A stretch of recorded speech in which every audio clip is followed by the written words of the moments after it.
not just in Tehran, Right. in a neighborhood that belonged to the 4 minutes, Ted. in a neighborhood that belonged to the whatever the what they call them, the national, not National Guard, the whatever the elite forces that were The here for early the forces, right? So Ted, looks like you're the only Jew. Really?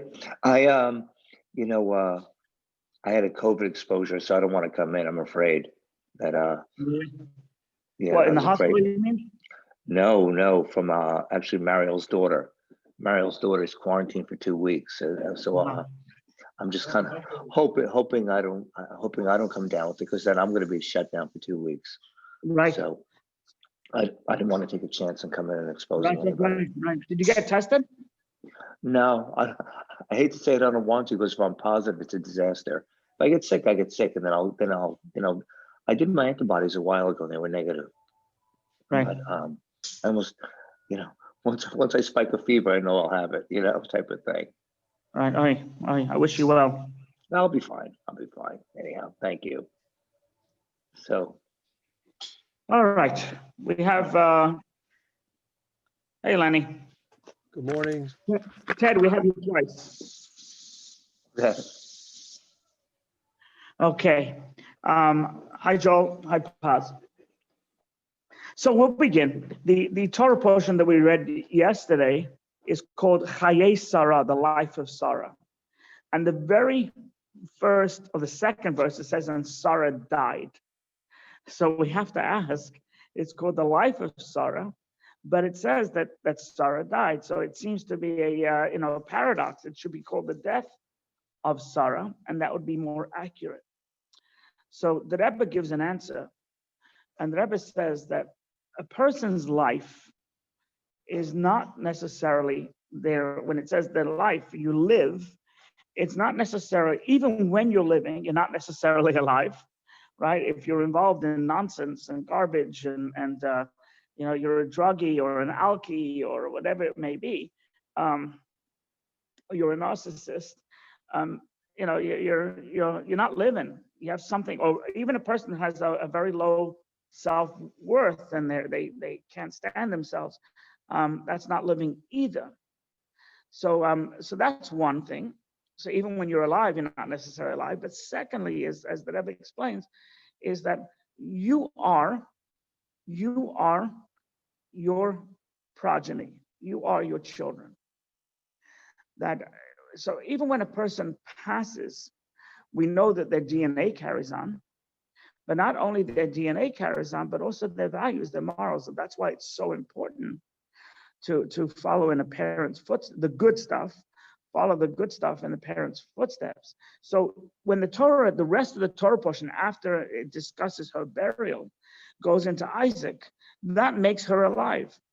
Isaac followed in her footsteps. Isaac did not stray one iota from what he was taught by mommy and daddy.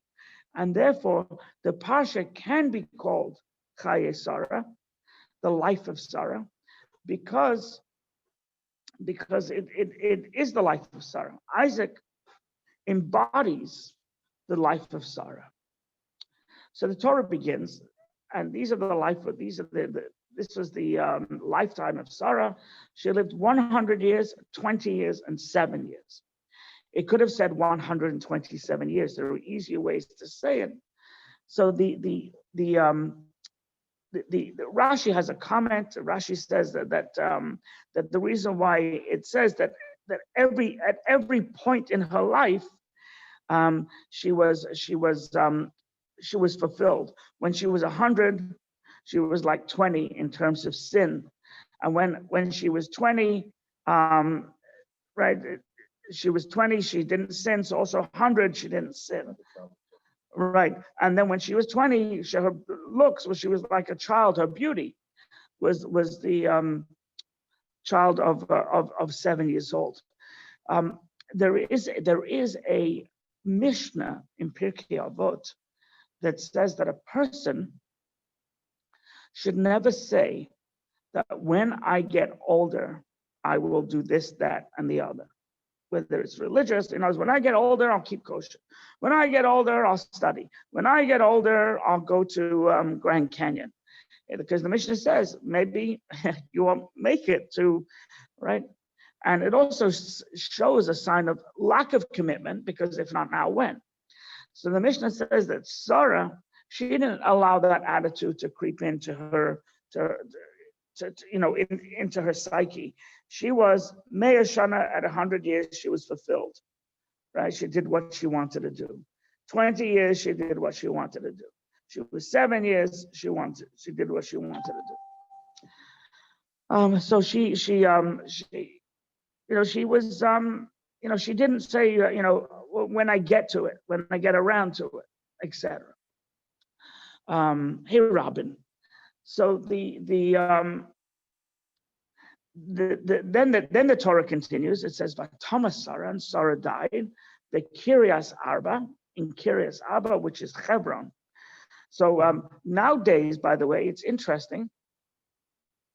So Kiryas Arba is Hebron. However, if you go to Hebron today, there's a community right next door Hebron that's called Kiryas Arba. That's not the biblical Kiryas Arba. When they opened that community, which is a community where a lot of Jews live, and they called it Kiryas Arba, the Rebbe was actually annoyed, because the Rebbe said that takes away from Hebron. Kiryas Arba is Hebron.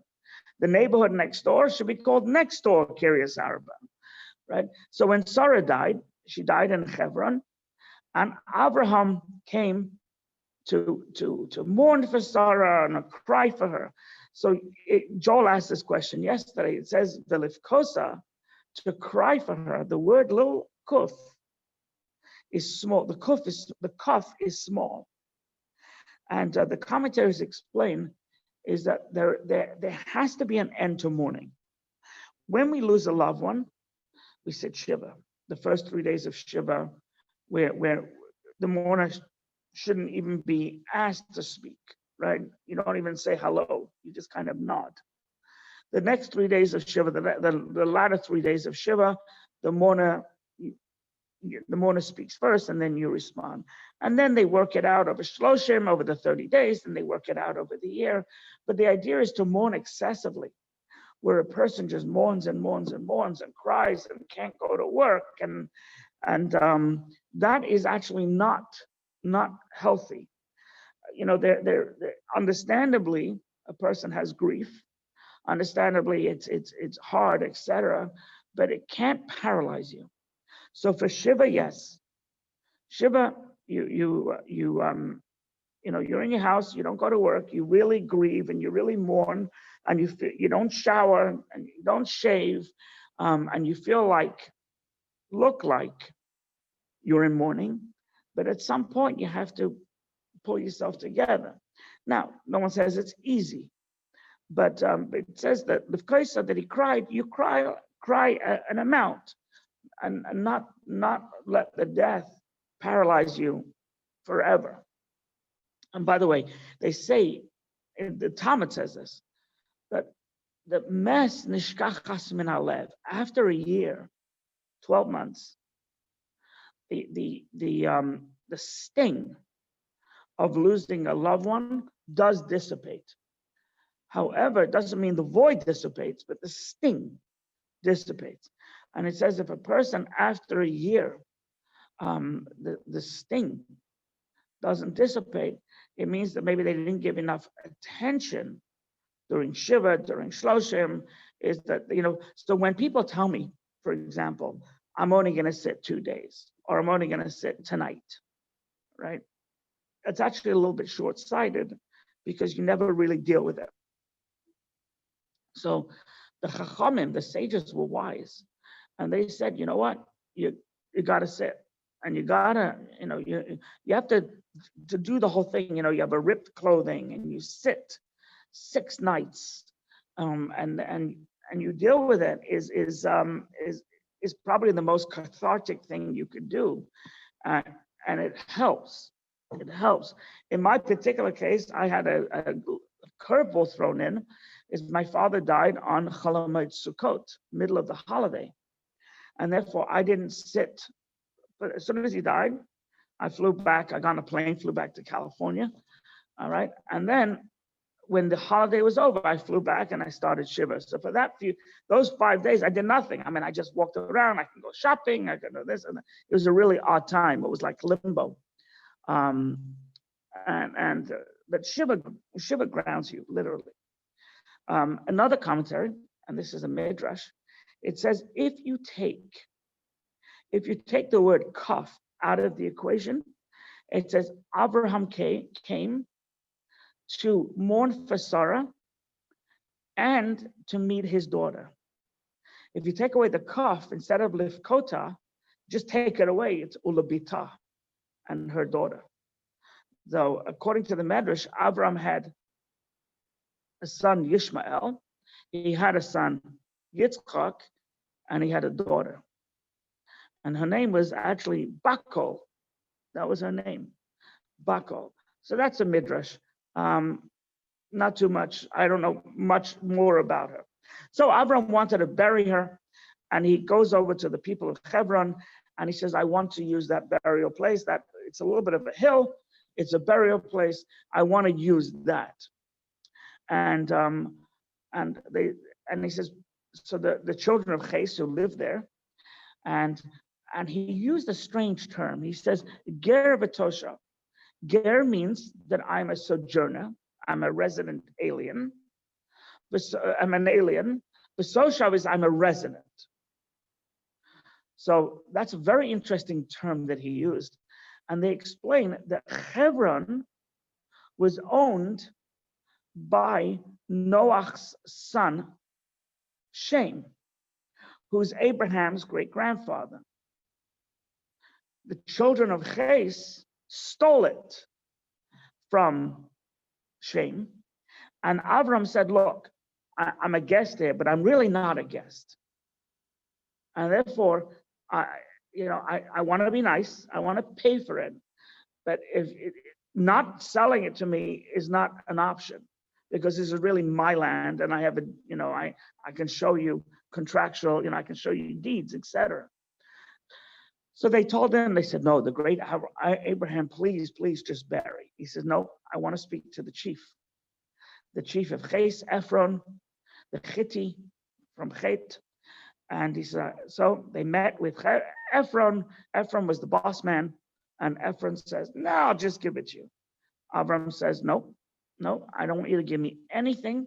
I want to buy it off you. So Ephron said, okay, you want to buy it? And he charged him an exorbitant sum. And the reason why, I believe this is a Rashi, the reason why he wanted to buy it is, Rashi says one reason. Rashi says is because he did not want to give any merit to Ephron to say, oh, look at the gift I gave Abraham, right? I gave him such a gift. He didn't want him to have anything to do with Sarah's burial place. Secondly, and that's Rashi, other commentators say that if he didn't buy it, then Ephron could have taken it back. Hostile takeover, right? No, you never bought. You never gave me the money, and there's revisionists and et cetera, et cetera. As we know, the Holocaust never happened. That was said only a couple of months ago by a principal in Florida. So there's revisionism that happens, and so Avram said no. So in front of everybody, Avram gave money to buy this plot. What's sad, and we spoke about it yesterday, is that you want to go see this plot. You want to go to the Marata Machpelah, the cave of Machpelah, right? You want to go there. You have to get through the Waqf guard. You have to get through the Muslim guards. A Jew, to see it, it's not necessary. You can't necessarily see it. You can see it every day, but you can't. There's a section of the Marata Machpelah where Isaac and Rebecca are buried. That's a mosque. And only 10 days a year is it open to Jews. Who dictates? They do. So, and Hebron is contested, right? Hebron's in the West Bank, the occupied territories. It's not. It's in the West Bank, but it's not occupied territories. So it's sad. Avram tried to preclude this. He tried to preempt, but unfortunately, due to the political politics, currently the Hebron is under the Waqf, and the Waqf in Hebron, in particular, did terrible things. You can read up on it. It's the riots of 1929, and which was just a terrible injustice. Now, it's called Ma'arat HaMachpelah because it's a double cave. What does it mean, a double cave? So some people say it's because there's doubles buried there, Adam and Eve, Avram and Sara. So he called it double cave. And some people say, no, because there's two caves, one right next to another. And then another opinion says it's one on top of another. So it always bothered me. I mean, this is a geographical space that shouldn't be hard to check out. Is it one next to the other, or is it one on top of the other? So one time I went to Hebron, and I was with a group, and they hired a speaker. This speaker said in the 1980s or so, that there was I somewhere like that, 1980s. It was on a slichot night where they took, there was this very skinny young adult. They broke open it's like a seal, a metal, like you have for the water, for the gas line. What's it called? There's a metal plate in the ground. It's circular. So they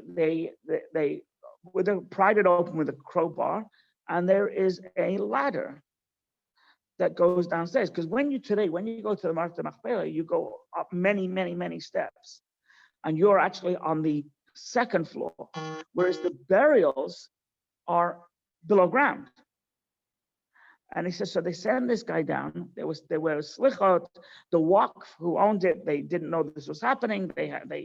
And the guy went down, with a flashlight. He went down with a camera, and he went down all the way down. And it was a very narrow thing. He said it was extremely narrow.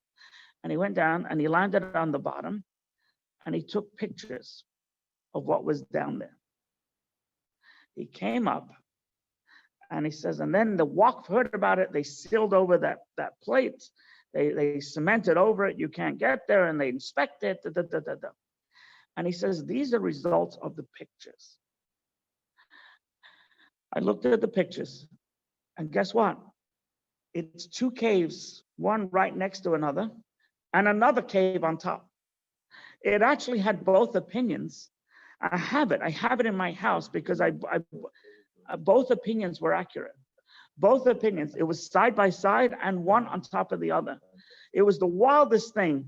And I said to myself, I get it. I get Rabbi Shmuel. I get the argument because, it came back distorted to them.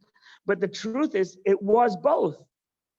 One heard this and one heard that, and they both said what they heard. But it was both. And I have the picture. I have it. I was looking for it the other day, but I have it. I will find it. But it's the wildest thing. Anyway, the Waqf were very upset, and they kicked all the Jews out, and they punished them. They couldn't come in for 3 months. It's a horror show. Avram buried. The bottom line is Avram buried Sara exactly where he wanted him to be buried. In the future, Avram was going to be buried there. Isaac and Rebekah was going to be buried there. Yaakov and Leah will be buried there. And then we know that Rachel was buried 10 kilometers away in Bethlehem, right? So and the other person to be buried there was Esau, which was Jacob's brother. So Jacob's brother's head was buried there as well, right? Jacob's brother's head. They were buried on the same day. Jacob and Esau buried on the same day, except Esau died through decapitation. Now, Avram said, okay, Sarah died, right? Sarah died at 127 years old.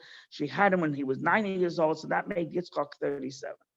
And Avram said, my boychik, right? He never left. He never wanted to get married because he was always taking care of mom and dad.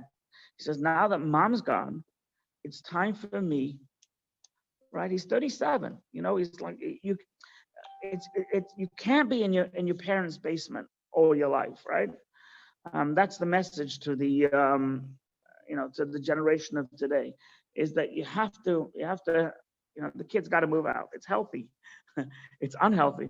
So Abraham realized that, and Yitzchak was 37, and he said, I got to find a shidduch. I got to find somebody. So he called Eliezer. He called his chief of staff. Abraham was very wealthy. Yitzchak used to study. And he called his chief of staff. Abraham used to study, for that matter.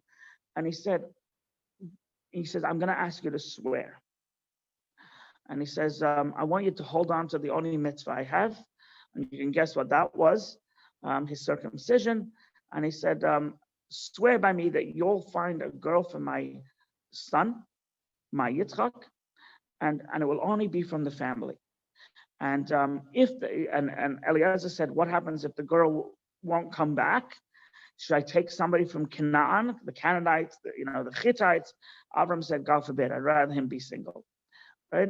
And says, do not. And he swore. So there's a commentary by Reb Dov Aryeh Berzan. Right? It's probably related to my wife, actually. Same names, and the last name is always a Brzezinski. This is Berzan, right? But Aryeh is in the family, and Dov is in the family. So he says something like this. He said that this is the most trusted man in Abraham's household, the most trusted man. Yet he made him, and he took care of all his wealth. He knew all his accounts. He had all his credit cards, and he had all his bonds and stocks, etc. And all his gold coins and silver coins and the gold eagles and the from the Franklin Mint. He had everything. It's getting cold, so give me a sec. Why did he make him swear? So Rabbi Berzan says, let me explain it with a story. He says, a true story at that. He says, there was this person that goes into town, and he's new in town, and he moves into an area, and he goes into the butcher, and he asks the butcher, for some meat. The butcher said it's going to be this amount of money, and I want it's going to be, I don't know, whatever it is, $20. And the guy says, I only have $15. Could I owe you money? So the guy says, I don't know you at all. You're new. There's one thing if I knew you. So no, the answer is no. I cannot extend you any credit. As the guy's packing up his $15 worth of meat or whatever in Polish currency it was, the butcher gets a message. Somebody comes in and says that the shochet, the ritual slaughter of the town, is sick, and he can't make it today. So he goes, oh my goodness, I'm not going to have enough meat for the people for Shabbat, etc. So the guy said to him, I'm a ritual slaughterer. I know how to slaughter. I know I'm vetted. The guy says, great, you're hired. So he looked at the guy and he says, for a meager amount of money, you didn't trust me. But to be the ritual slaughter for the town, you do? He goes, there's something wrong with you. Right? And I wouldn't buy here again, type of thing.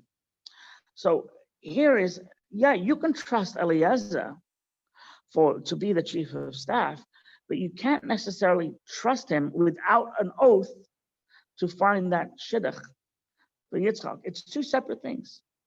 He trusts him with money. He doesn't trust him with his kid, which is such a lesson, right? We can trust somebody to clean our house. We can't necessarily trust them to rear our kids and be a nanny, right? It's an extra step. It's an extra, right? And our kids are precious. So you may trust this teacher, right? This teacher in the school, but once a child moves to another teacher, I think you gotta look into it. Okay, I trust this teacher to teach my kid, but I don't, I gotta know more about this teacher. Okay, et cetera, et cetera, et cetera. So he made him swear. So the Torah tells us that Eliezer went with an incredible amount of people and camels and entourage, impressive. And Eliezer said, "Dear God, my master's been great to you, and you have such an incredible relationship. I'm asking you, don't make it difficult on this guy." He says, "I make a deal with you, God, that the way I'm gonna find out if this person is not only from Abraham's family, but also a good person that Isaac needs, is if I see a girl, I'm gonna ask her to water my camels, and if she said, I'll give you to drink and your camels, that is an incredible person because camels take a lot to drink." So the Torah tells us he had just finished saying that, and he sees a woman come out, and he goes, "Excuse me, ma'am."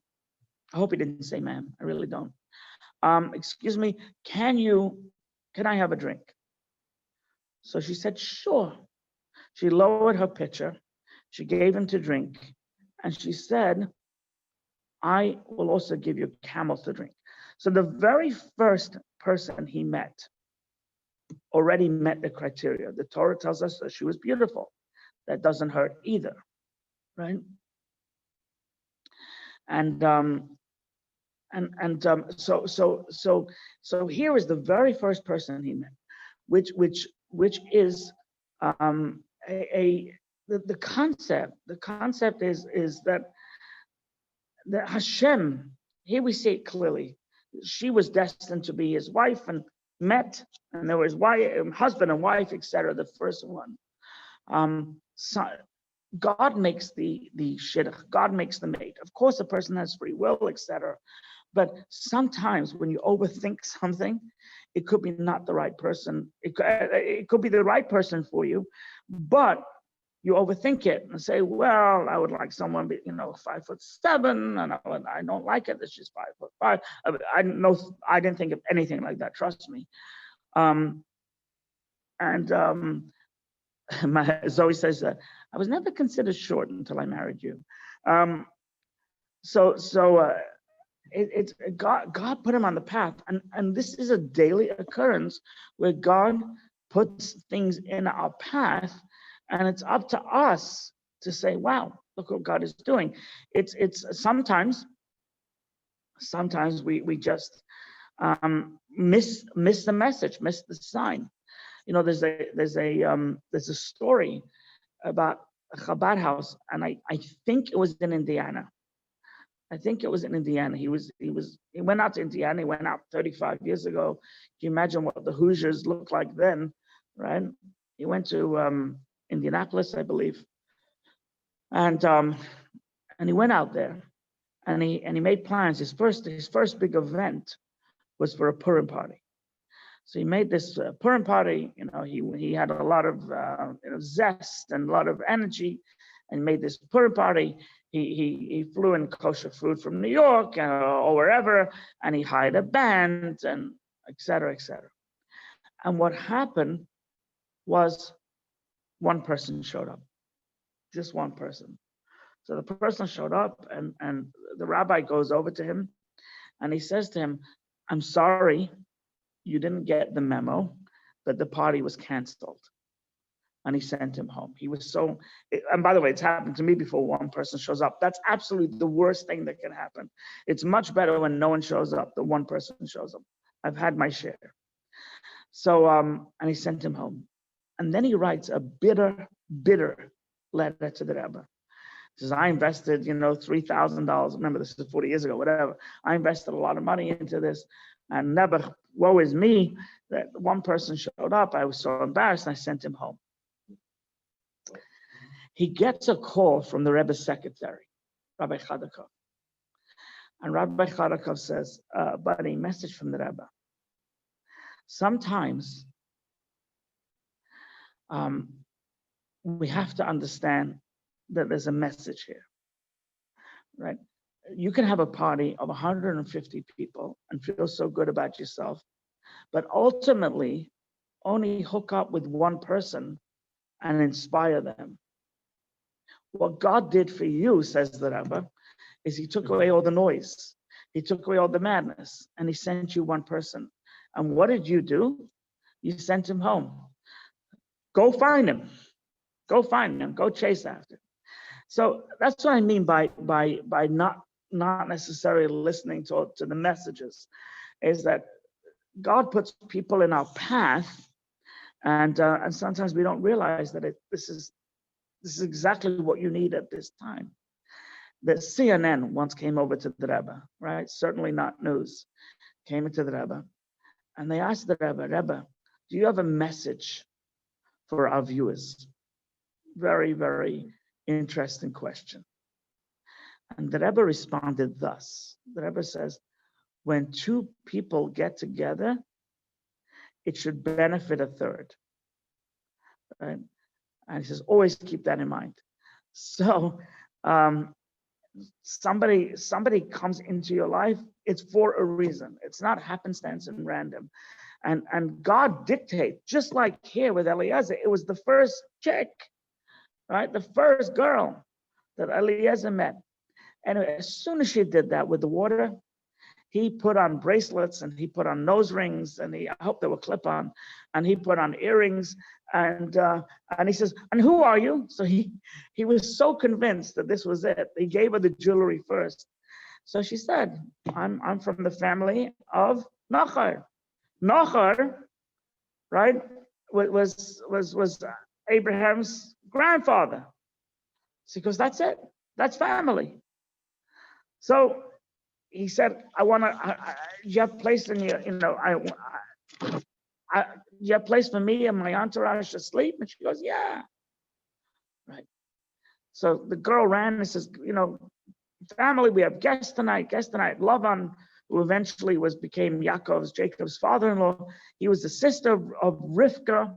That was her name, Rebecca. He come running out and he said, come inside.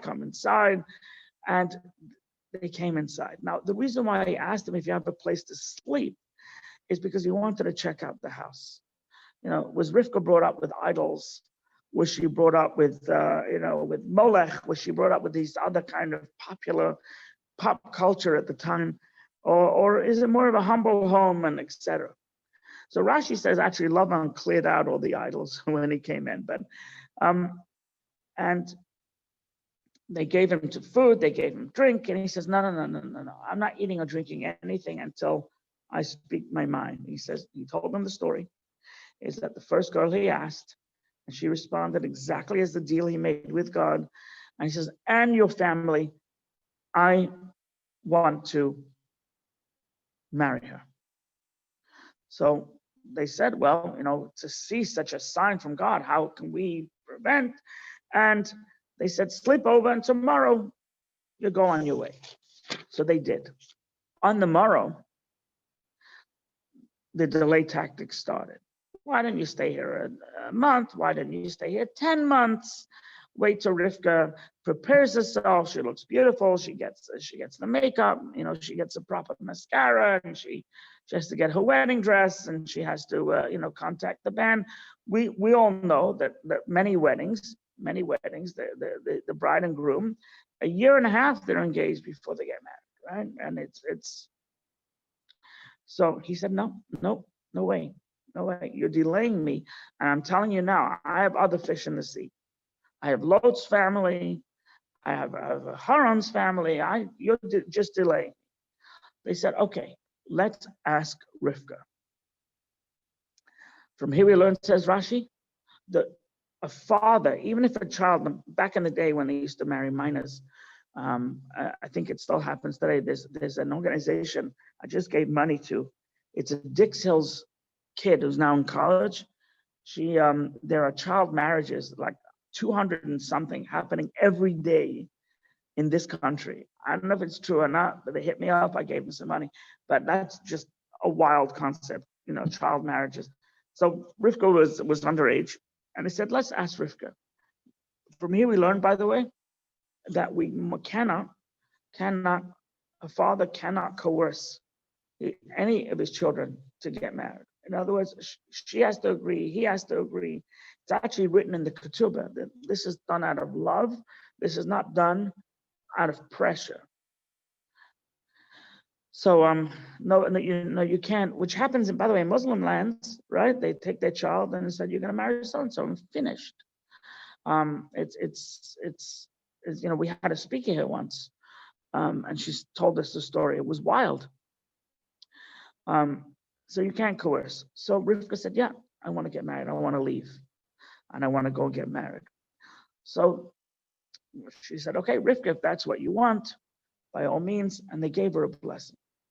And the blessing is you shall head up thousands. You should have thousands of children, right?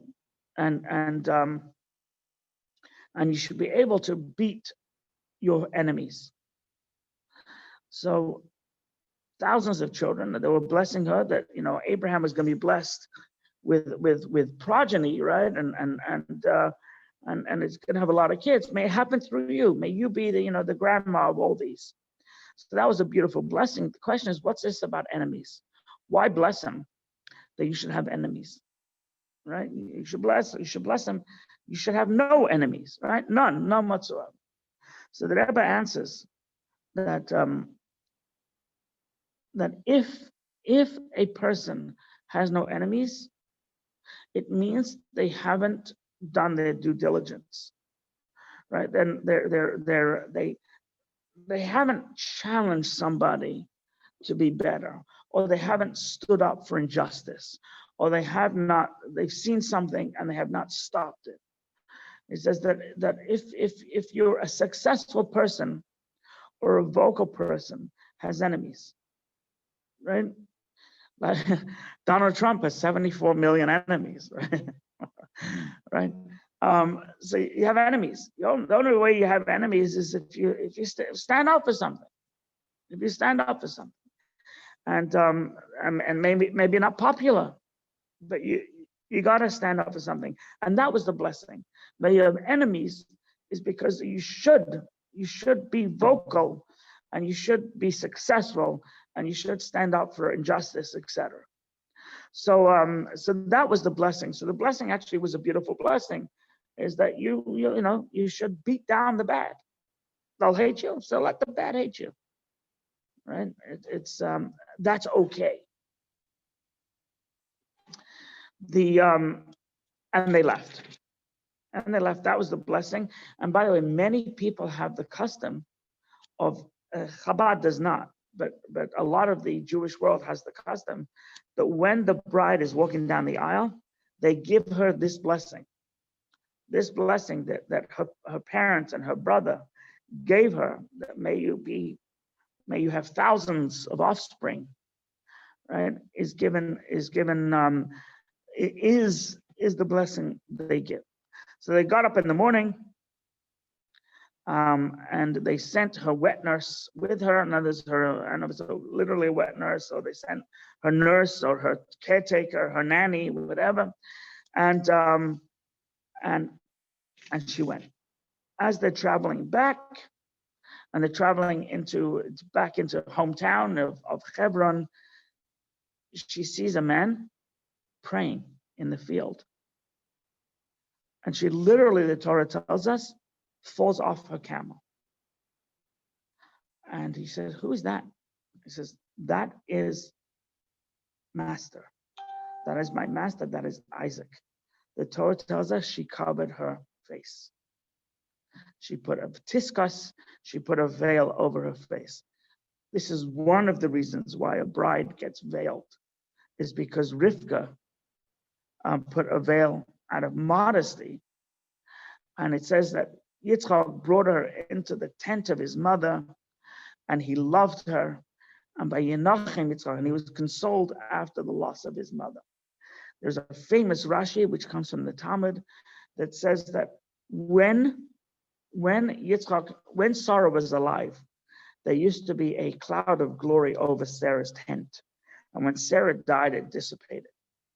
There also used to be the candles used to remain lit from Shabbos to Shabbos. The dough remained fresh from Shabbos to Shabbos. It was Wonder Bread. It was the original Wonder Bread that could stay fresh for years. And it stopped, But when Rivka came in, it started again. So the cloud of glory and the candles, and he felt a lot of comfort that she was holy and she was beautiful and she was kind, just like his mother was.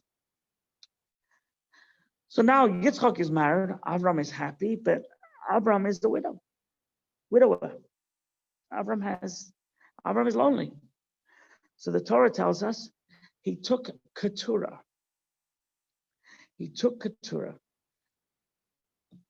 Historians tell us, Jewish historians tell us that Keturah was Hagar, the woman he sent away, the mother of Yishmael. When Sara died, out of respect for Sara, he didn't have contact with her. But when Sara died, he searched for her, or maybe she searched for him, and he married her. In other words, the difference was the first time she was a concubine. The definition of a concubine is she does not get a ketubah. There's no get needed. There's no right. It's civil law wife, right? It's common law or civil law or something like that, common law. But here and there's certain laws with that, etc. But in Jewish law is if you don't get a ketubah, that means you can send her away and not give her any money. He did. He gave her some stuff, but a get is you have to make sure she's taken care of, and a get has certain, there's alimony, and then there's palimony, and then there's this and that and the other.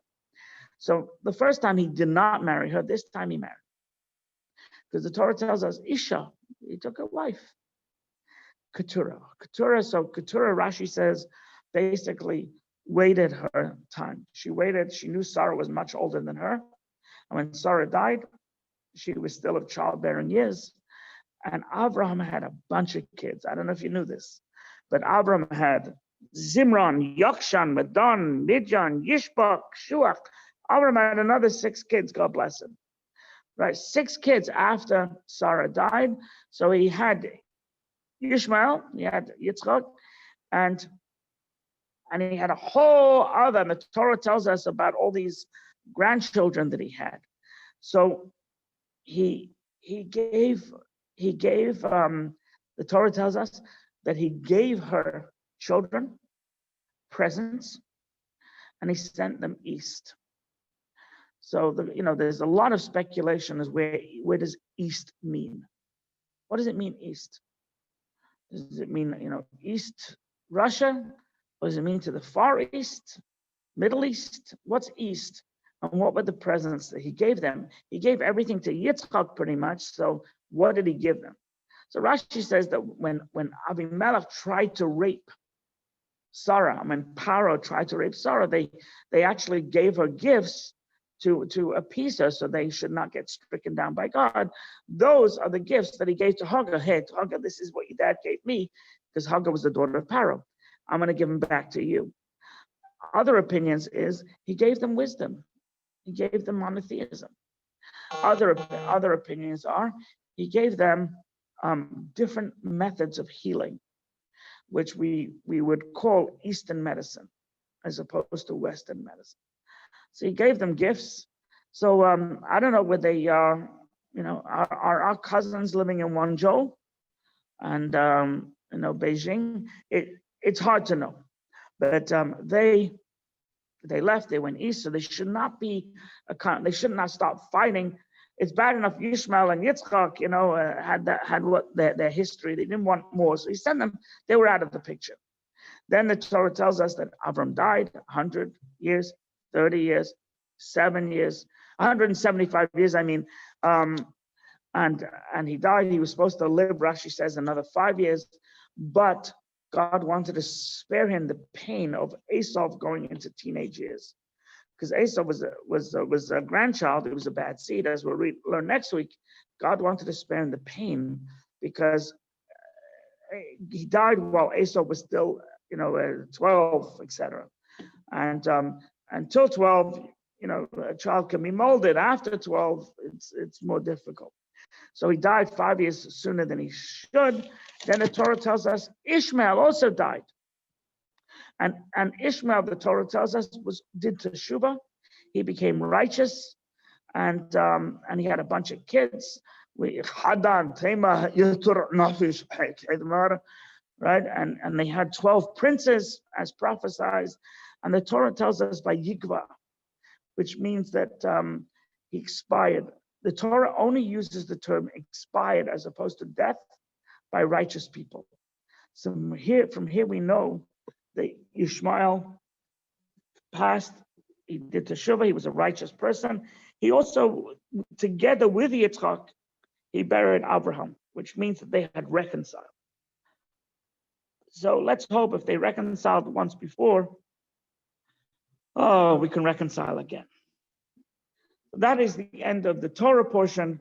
We will, we will reconvene next week. Don't forget, you can always look at these classes at thechaycenter.com/academy. And there's a great course going on now, which you can look. It's Genesis course. We have it separated: chapter 1, chapter 2, chapter 3. We just started chapter 3. We have only a couple classes in, but I think they'll make your eyebrows. They'll raise your eyebrow. It's a good class, only because it's such good material, not because of the teacher, but more of the material that is on what happened exactly during creation. Rabbi? Yes. Good morning. Good morning, Robin. Robin. I'm just asking everybody if they have a minute to read a couple of Parakim of Tehillim today, because yesterday was Shabbat Mavorchim, and Kislev is coming right up. And in the merit of all the Cholim, if anybody can spare a parak or two, it'd be amazing. Thank you. So, Robin, I don't know if you heard of her. Robin is asking if everybody can just say a psalm or two in honor of the sick people. The Chayei Center, the Sunday before Rosh Chodesh, we try and complete the entire book of Psalms in honor of all those that are sick or all those that need a shot in the arm. So Robin is asking us to do that. So together, while we're together, Psalm 121. Shila Marlois Einai El Haharim Ein Yobi Ezri Mimadoino Yisa Shamayim Bodet. Ayita Lamet Raklecha Yonim Shemrecha Inei La Yonum Velo Yishon Shemei Yisrael. Adnei Shemrecha Netzecha Yad Yaminecha Yemam Shemesh Lo Yakeka Berech Beloilo. Adnei Shmorcha Mikora Yishmeis Nafshecha Adnei Shmatzeischa Beyacha Me'ata Be'ad Olam. So just pick up a book of Psalms, so you can Google it if you don't have one, and recite a psalm or two. I'm going to do a few now. Thank you, Robin, for reminding us. God should bless all of us that we should be healthy, and we should be happy, and we should be content, and we should have nachas from our lives. God bless. Thank you. Be well. Be well.